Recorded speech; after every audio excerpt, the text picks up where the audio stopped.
Good afternoon, my friends. Or I guess it's still the morning here. Usually do my videos in the afternoon, but it's around 11:30 in the morning here. It's the first day of fall, and today's topic, I really wanted to talk to the kids. And I should clarify, I'm not talking about little kids, nor just big kids. I'm talking about all kids. And yes, I guess I'm even talking to the 20-somethings, the young to mid 20-somethings, which of course to me are still kids. I know you're not kids, you're adults. I get that. But I have a son who is 26 years old. And to me, he's still my kid. So it's not an offensive term, it's more of an endearing term. For me, it's a matter of my understanding that the kids really are the future. I mean, that song always comes to mind, you know. Oh God. Anyway, you know what song I'm talking about. The children are our future. That '80s song, and it was back then. It was this idea that we need to protect the children. We need to make sure that our kids are taken care of and that they have opportunities and a future to grow up in. And I was a kid back then when that song came out. And if you're not following me, it's "We Are the World, We Are the Children." We are the world, and I know you all know that song. And it's funny because back then, as a grade schooler, I went through a lot of crap, okay? Just like every kid in his life goes through various different events, whether it be family-oriented or school or circumstance. But nothing like the kids are facing today. Even all the crap that I faced, I still could keep that one four-letter word that was important, that's important for all of us, which is hope. Hope for the future. When I was young, most of the youth was still ignorant. The days before the internet, the days when we were told, go to school, go to college, get a good job, you'll be happy. All we could do was just follow what our parents told us to do. I faced so much crap when I was younger, just like we moved around a lot. My dad started a company. Parents went bankrupt. We had to move several times before I was even in sixth grade. Then my parents got divorced. Then I went to live with my dad. Then a couple of years later, my dad died. Then I got older. I got into substance use. I started partying, got myself in trouble in my early 20s for growing cannabis. The story goes on, but the point being that even through all that crap that I faced, I still kept a positive attitude. I still looked at the future as bright because it's endless. There's so many different things we can do. You know, the potential for humanity back then. Computers were just becoming, available to the average consumer. I got together with my wife in my early 20s, and, there we are on Windows 95. How exciting. But something happened, and something started changing. And this recently, I would say that the internet plays a large role in it because kids are able to see through the bullshit that we were fed. But there's more to it than that. And this pandemic is just the nail in the coffin. It is the way that we're allowing our kids to be treated during this pandemic is absolutely absurd. Forcing them to basically pick up the brunt for others. And what I mean by that is we know that kids are not a major vector of spread. We know that that wearing masks in school is causing them problems to keep from learning. All these issues, but most importantly, we have spent a year telling kids that it's illegal or immoral to go out and play with a group of friends because somebody might get sick. Now, I've had mixed feelings on this from the beginning. When this started, I had no problem with taking a few weeks out of my schedule to, do what was asked of me as a citizen to curb the spread. It didn't work. It was time to get back to business, but they doubled down, and for the last almost 2 years now, the governments around the world have been completely failing the people and failing the kids. And the kids see this. They realize that their own government is incompetent. And then they start to see that their own parents are incompetent. That the world that they were told exists for them might not exist for them. I want to put something into perspective. And this was last year, or the year before last, I believe. They said something like 550,000 kids from as young as you can imagine up to, their 20s attempted suicide. 500,000. Last year, during the lockdown, during COVID, that doubled to over 1.2 million. Now, you consider that even if it's attempted, 500,000 people additional, that's basically a comparison to how many we've already lost to COVID in this country. What's more important, our mental health or our physical health from a virus? Now, this is a very difficult one, and I don't really want to get into a discussion about the pandemic itself, but what inspired me to make this video, I've been thinking about this for a long time, but then my buddy sent me a message this morning, a text message. Something happened to him yesterday that really bothered him, and he said he went with his fiance to go meet the officiator or officiant, whatever you call them, the wedding official that does their wedding, and they went to meet in a coffee shop, and they were talking about the wedding, going over the plans. He said they were sitting there for a minute, and then this kid came in, millennial, as he said, I don't know how old he was, sat down on the table next to them, and was sipping on this tall glass of wine. And apparently the guy was drunk. And he said he sat there for about 20 minutes. And when he was done, he got up to leave, and he walked up to their table and said, you know, you guys are totally annoying, or something to that effect. Like, you guys are obnoxious or annoying. And I know my buddy's not an obnoxious person, so whatever it was, this kid was sitting there at his table. He had some shit going through his head, and he took it out on my buddy and, you know, his fiance.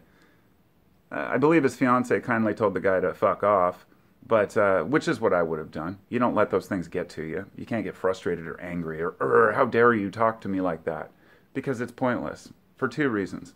For one, that guy's got issues. If he's sitting there drinking wine by himself, he's probably got bigger problems already. And two, he's taking that out on you, not because of anything personally you've done, but because of his own insecurities. But the bigger point I wanted to make here was the disrespect from youth towards those who are their elders, if you will, their teachers, their parents. The way kids have talked to their parents, you know, it really varies by family. But you can see how this has rubbed off when you look at how a lot of students have talked to their teachers. And they have, so many people, so many youth have lost respect for anybody. I mean, it's really sad. I was a pretty rambunctious and rebellious youth. I had a mullet, you know, I tattooed my hand with stick and poke when I was 14. I was, you know, the punk rebel skater. And I would tell people off if they were disrespectful to me. I didn't care how old they were, plenty of times. But there was part of me where if a person was respectful to me, I was always respectful to them, regardless of their age. And that's always been one of my values, my core values. I will respect you no matter who you are, as long as you show me the same courtesy. But the minute you cross me, you'll get my wrath. And perhaps that's a little bit shallow on my part, but that's from my own youth. I refused to take bullshit. I was bullied a bit. I was harassed by people in school. I built up a resistance to that.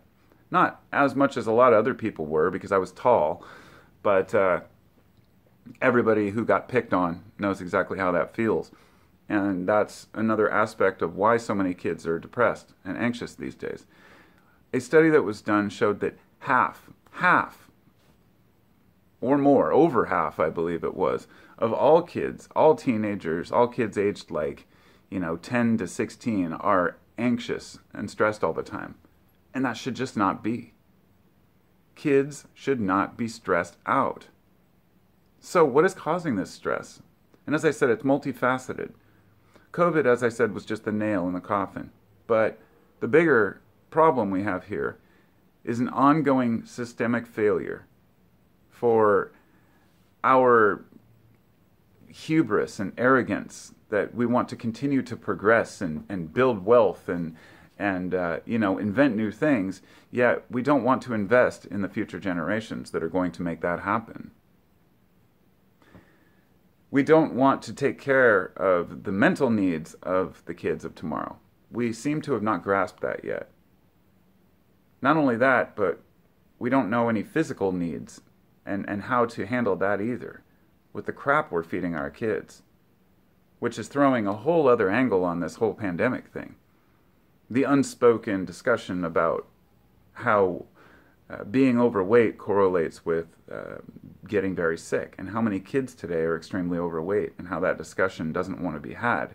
But it's bad, and it got worse last year. And it's not always just the parents' fault. The types of foods that the kids are eating are just absurd. And some of the school systems, it's just absolutely horrid. But we're trying to improve on it as a society, I hope. But is it too late? On a final note, we're not giving kids much hope for a future of a livable world. On top of all these other aspects of, jobs disappearing, basically we're trying to encourage kids these days to go into the tech sector, let's say, which is great. But we're out of carpenters. They're out of tradespeople. I guess it's nearly impossible for people to find new apprentices to train as carpenters, plumbers, and electricians, because an entire generation was brought up to not want to get their hands dirty. Now, I don't want to be that guy before I go here and sit here and complain and say, kids these days, they're a bunch of wusses. But kids these days, they're really a bunch of wusses. I mean, they don't want to get dirty. They don't want to do anything themselves. It's this idea that we've been trained to expect to just call and have everything delivered. You want something? Get it from Amazon. You need groceries? Call the grocery store. Don't want to think about how to do it? Get somebody to do it for you, Get an assistant that can write everything down for you. The reality is that I think that it's most important for us as individuals, and to any kids out there listening, that you learn how to be fucking resilient. You learn how to toughen up, thicken your skin. Another aspect to this, being able to be resilient and fix your own car, things like that, fix your own house. There's another part of it to not be offended. You have an obligation not to be offended by other people's stupid bullshit.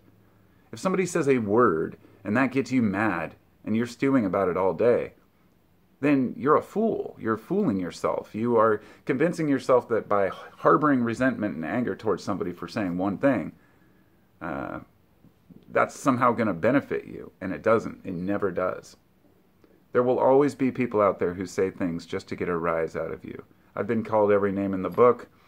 As my buddy was talking about, encountering that person in the restaurant, I said, being online for 10 years, making YouTube videos, I've been called every name in the book, and I've been accused of everything you can imagine. Even the most foul, horrific things, because people are just looking to get attention. They're looking for a rise. But maybe that should tell us something if kids are acting that way to get attention. Maybe that should tell us that kids aren't getting enough attention. Because sometimes all you need to do is sit down and talk with somebody, and you can find out that they just need a shoulder or a friend. And then we tell them that they can't go and play with their friends for a year. All last summer and all this past summer here, the last 2 summers, I've let my kids go play with all the neighbor kids. I don't make them wear masks or anything.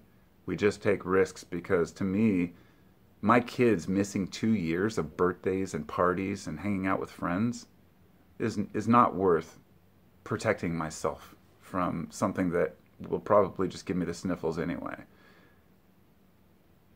I've had plenty of time to think about that, and I think the rest of society has too. So one of the only things we can address right now is to get kids back to normal.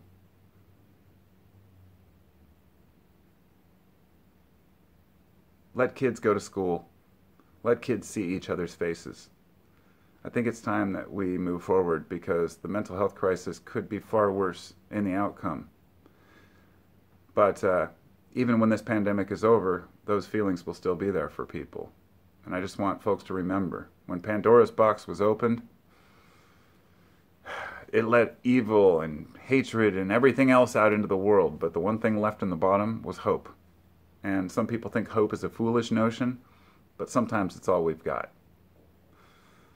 Thanks for listening. I'll talk to y'all next time. Be well.